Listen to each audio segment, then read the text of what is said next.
began in this country in slavery. So it was the worst form of shackled slavery in the history of mankind, period. Whereas the people, if you look at slavery, slavery was in the world, but it's never degraded as it was in America, where you had to give everything up. They stripped you of everything. The people could keep they knew where they came from, they could keep all that stuff they could keep, but not in America. So, and you come from different tribes, different places. Everybody, again, you had the different identities on the continents of Africa, etc. But over here, not everybody in the same. Everything was given up.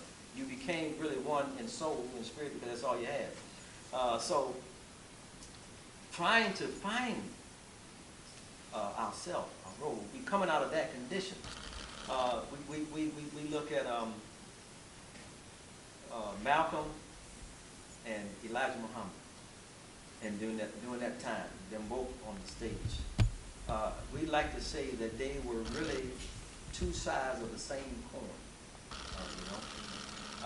They both were asked the question, and really the summation of the answer, they didn't that at the same time, but the summation of the answer was basically the same.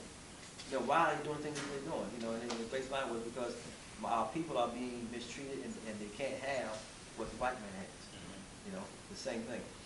So one movement is saying, in trying to find out our place, one movement is saying, you said in this document, very beautiful document, you know, I hold these truths to be self-evident that all are created, not accidents, created equal, and endowed by their creator with certain equal rights among these livelihoods and that, right? So we took one movement took consciousness to that. The other movement said it's not time because you were trying to get us to force integration. And it said Elijah would say integration in an unjust society is not the answer. We have to first bring about justice before we should talk about integration. So these were the two moves. So trying to find out how and what is my identity now? In trying to embrace America. So identity crisis, trying to find out who we are. And some that they haven't looked back. So different movements, and you find in our history that we attached ourselves to different things. But in the back of the mind was anything other than yourself to lead you.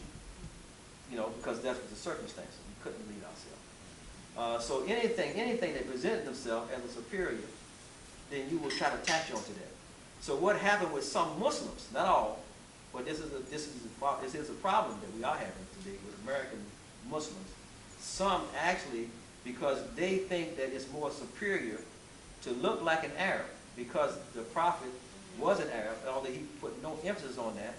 And the Quran was revealed in those lands. It wasn't called Saudi Arabia until later.